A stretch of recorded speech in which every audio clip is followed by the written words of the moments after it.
호랑이는 죽어서 가죽을 남기고 사람은 죽어서 이름을 남긴다라는 말이 있습니다.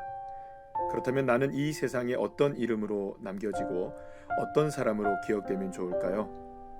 오늘 본문에서 이스라엘 역사상 위대한 승리를 이룬 인물이라고 할 수 있는 사사 기드온의 죽음을 보게 됩니다. 그렇다면 기드온이 죽은 후 그의 인생에는 무엇이 남겨졌을까요? 어떤 사람으로 기억될까요? 기드온은 미디안과의 전쟁에서 개선 장군이 되어 돌아왔습니다. 수많은 사람들이 기드온과 300용사들을 보기 위해 거리로 쏟아져 나왔습니다. 그때 사람들이 외칩니다. 그때 이스라엘 사람들이 기드온에게 이르되 당신이 우리를 미디안의 손에서 구원하셨으니 당신과 당신의 아들과 당신의 손자가 우리를 다스리소서 하는지라. 아주 다행스럽게도 기드온은 하나님이 다스릴 것이라며 이스라엘 백성들의 요구를 거절합니다. 하지만 기드온은 너무나 차분합니다. 하나님의 다스림을 거부하고 하나님의 승리를 기드온에게 돌린 이스라엘 백성들을 향해 그 어떤 책망도 없었습니다. 오히려 기드온은 이런 요구를 합니다.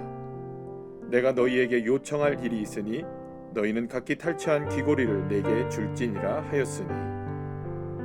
기드온은 분명 왕의 자리를 거부했지만 왕이 받아야 할 영광은 요구했던 것입니다.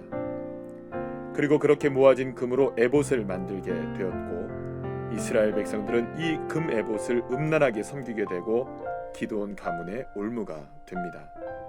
에봇은 오직 대제사장만이 성막에서만 입는 옷으로 금으로 만든 실과 청색, 자색, 홍색 실, 가늘게 꼰 배실로 만들어야 했고 판결 흉패를 만들어 옳고 그름을 뜻하는 우림과 둠밈을 그 안에 넣도록 했습니다. 그런데 제사장도 아닌 기드온이 에봇을 만들었다는 것은 이미 실로에 있던 성막을 부정하는 동시에 원재료가 아닌 금으로만 에봇을 만들므로 하나님의 뜻을 부정한 것이라고 할 수 있습니다.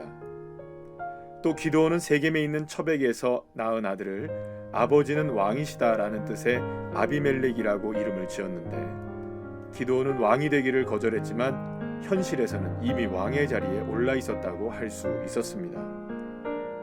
기드온은 죽었습니다. 그가 하나님을 믿지 않았던 것은 아닙니다.